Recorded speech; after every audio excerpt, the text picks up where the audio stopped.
Okay, yeah, where to start, how to start. So I have been a hypnotherapist for over 10 years. I did training back in like 2012 and started my business, started my practice. And one of the really common things that ended up coming up when people would come to see me, when I would have clients in, is they would tell me things about their therapists. They trusted me to complain about the therapy they were receiving, about what the therapists were doing, how they were acting. And over time, knowing a lot of therapists, I've actually got some stuff to add to that list just from a personal observation standpoint. Pretty much all of the things that I'm going to be talking about, I've heard from multiple people or seen multiple examples of. So I know that these are not just isolated cases. I think there are actually some problems within the therapy and counseling space. And now with everything happening with AI therapy in 2024, I think it's a good idea to start having the conversation of real in-person therapists versus AI therapists. Spoiler alert, I'm not going to say that one is better than the other. Sorry for the clickbaity title, but that is kind of the philosophical question being asked. I'm not going to give you an answer because I don't have an answer. It's a question that I really want to explore and that I think a lot of people need to explore going forward. So, big disclaimer here, I think that if any mental health resource helps you, you should stick with it. Nothing is perfect. Everything has flaws. You can poke and prod at pretty much any idea, any technique, and you're going to find either mistakes or bad practitioners. So if something is working for you, if you're feeling happy, if you're making progress, keep at it. See where it leads. See how much improvement you can get out of it. And if you outgrow it, that's fine. Keep moving forward and find other things that work for you. Now, I'm just going to jump in and start rambling about things that people have told me. And again, there are multiple examples from different sources, different people, different circumstances. And the first one is mirroring. Now, mirroring is a technique that's used to kind of build rapport with clients. It's if they're taking a sip of their water, you also take a sip of your water. If they move a certain way, if they cross their arms, you also cross your arms. I'm explaining it very simplistically, but that is the idea. You're trying to get on the same page as someone by kind of doing the same things that they're doing. And the problem is, I don't think therapists realize how many of their clients are picking up on that and do not like it. If you have a really good therapist, someone who is really good at mirroring, the client will not know it's happening. It will actually be a tool to build that rapport, to form a connection. But apparently there are a lot of therapists who have not properly learned how to use this technique because it is the most common complaint that I see. And not all of the clients even know how to articulate what's happening. Some of them are like, my therapist keeps imitating me. Every time I do something, he does it too. And it gets to the point where some very scientifically minded clients start testing their therapists. Every once in a while, I do something, and if my therapist copies me, I know I'm not crazy. Because that's the impact of this when it's done badly. The client starts to get paranoid of, is my therapist copying me? Like, how far does this go? It's a really simple technique that has really bad repercussions for rapport and trust when it's done badly. And I'm not a therapist, I'm not a counselor, but I spent a long time as a hypnotherapist, and a surprising amount of that time was spent just talking to people. And not once did I use simple, straightforward mirroring to build rapport. I am not a fan of it. I do not use it. I think it can be used effectively by the right people, but sparingly. So that's the first issue that has cropped up multiple times over the years. Another issue I've noticed is, I think the best thing to call it is a personal lifestyle bias, where the therapist has a specific personality type, a specific lifestyle, thinking that everyone should live their life a certain way because the therapist does. And maybe that lifestyle works for that therapist, but I also know unhappy therapists exist. And whatever your opinions are about all the various alternative lifestyles, something different is going to work for everyone. People are very bad at accurately predicting what will make them happy. So if you are a therapist and you are trying to help someone actually attain happiness, trying to help them through a difficult time in their life, applying what you think would be right might not work for them. I know that this is probably very obvious. A lot of therapists are, if you're watching this, are probably like, yeah, duh. But over the years, this is another thing that has cropped up over and over again. Clients who want a very traditional, like monogamous relationship, marriage, many kids, like they shouldn't be shamed for that, even if the therapist has very progressive and diverse views about happiness and different lifestyles. And the same can be said for the opposite. If you've got someone who is trying to do things very differently, and you have a therapist who is saying, well, have you tried monogamy, marriage, and kids? That also is not going to work for everyone. Not to mention political bias, which has basically replaced dogmatic religious bias in pretty much all aspects and all levels of therapy. Again, multiple examples of this happening. Again, if the complaints in this video do not apply to you, that is great. I'm not trying to smear the entire practice or say that all therapists do this, because they don't. But these are prevalent issues. They are more common than I think most therapists realize. You would think that when someone gets to the point where they can be a therapist, a licensed therapist, and doing counseling, things that are so much more like gate-kept and expensive and so much more authoritative and professional than like me, little hypnotherapist, like they should have higher standards and better practices, but these are still happening. And let me be clear about this too. Because people are generally bad at predicting what will make them happy, like throwing out different options, different ideas, brainstorming, and suggesting things that go against someone's, opinions on lifestyle, on their beliefs, just spitballing, throwing out whatever you can to get people onto different tracks and thinking outside the box. Like that can be helpful. That is valuable. It's not always a bad idea. The difference is pressure and shame and discounting something that someone says, no, this style is making me happy. It's not easy to figure out what will make you happy, content, fulfilled.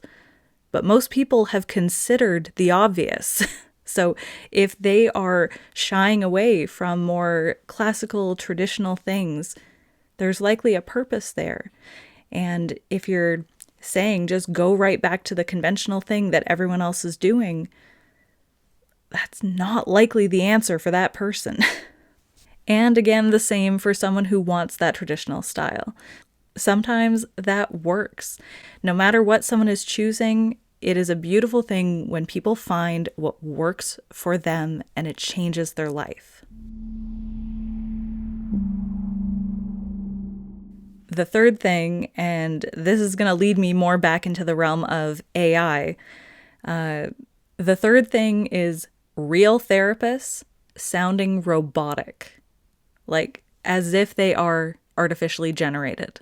I know therapists. I know quite a few therapists, and the number of times where we've been just messaging, just talking, usually by distance, but every once in a while in person too, and they say a certain line that is like textbook therapy, my wall goes up. I don't feel like I'm talking to a person. I feel like I'm talking to a robot. And plenty of other people have the same complaint, where they say that my therapist sounds scripted. They sound fake. I can't connect to someone if I think they're just following a script and interacting with me based on lines. As a hypnotherapist, I worked with scripts. I wrote my own scripts, and I would follow them in session. But I would also tailor them specifically for people, as we would watch like physiological responses, the way that they are acting, moving, or speaking. Like, as the session goes on, I would change things up. There are certain lines that would stay the same, but many of them would change. And again, I know if there are any therapists watching, many of them are going to say, well, I don't just speak scriptedly to my clients. I'm sure you don't. But a lot of therapists are. For how common this complaint is, even in personal lives, I'm not a client. I know these people. And they're sending me lines like, oh, that must have been very difficult for you. Can you tell me more? How do you feel about that? Such stereotypical therapist speak that it just completely disconnects me from the conversation. I don't feel like I'm talking to a real person. And some of the common feedback that I would get from people is that they found it very easy to connect with me. They felt my authenticity. They knew that I was in the moment with them, that I was trying to understand them, that I wasn't judging them, that I was just trying to figure out how to help them. And they were as much a part of the process as I was, even more. I'm just a guide. I've always presented myself that way of, I'm just here to help. I'm here to offer a bit of guidance. You are doing all of the work. You are figuring stuff out, and I'm here just as support.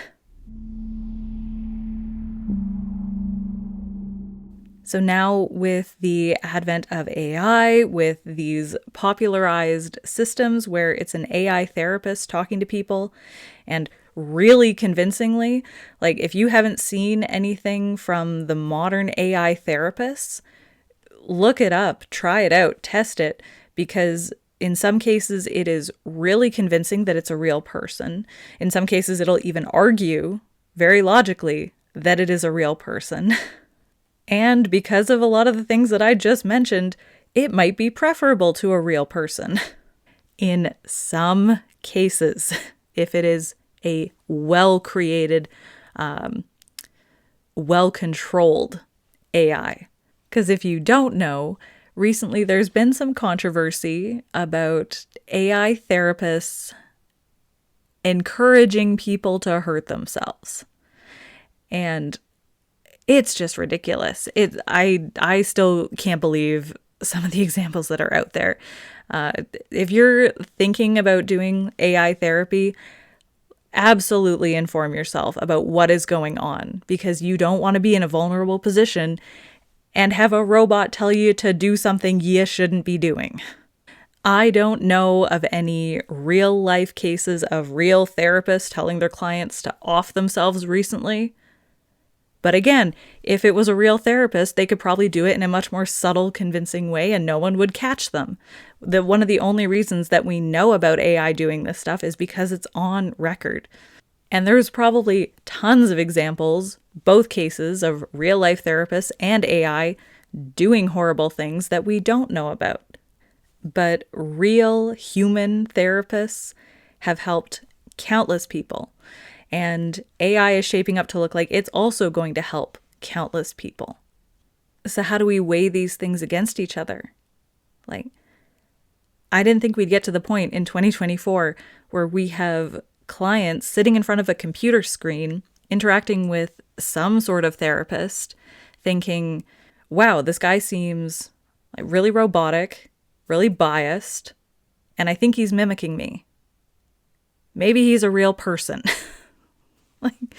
Like that idea is just ridiculous. Like, why are we here? Why is AI acting more human than a lot of therapists? And how are we going to close this gap? Because this was a problem long before the AI therapists. A lot of these examples go back like, 8, 9, 10 years more. Now we've got another tool that is outperforming some therapists and also like running rampant with some really dangerous things, really dangerous patterns. Like, how do we decide? Like, what do we do? How do we choose between real therapists or AI therapists?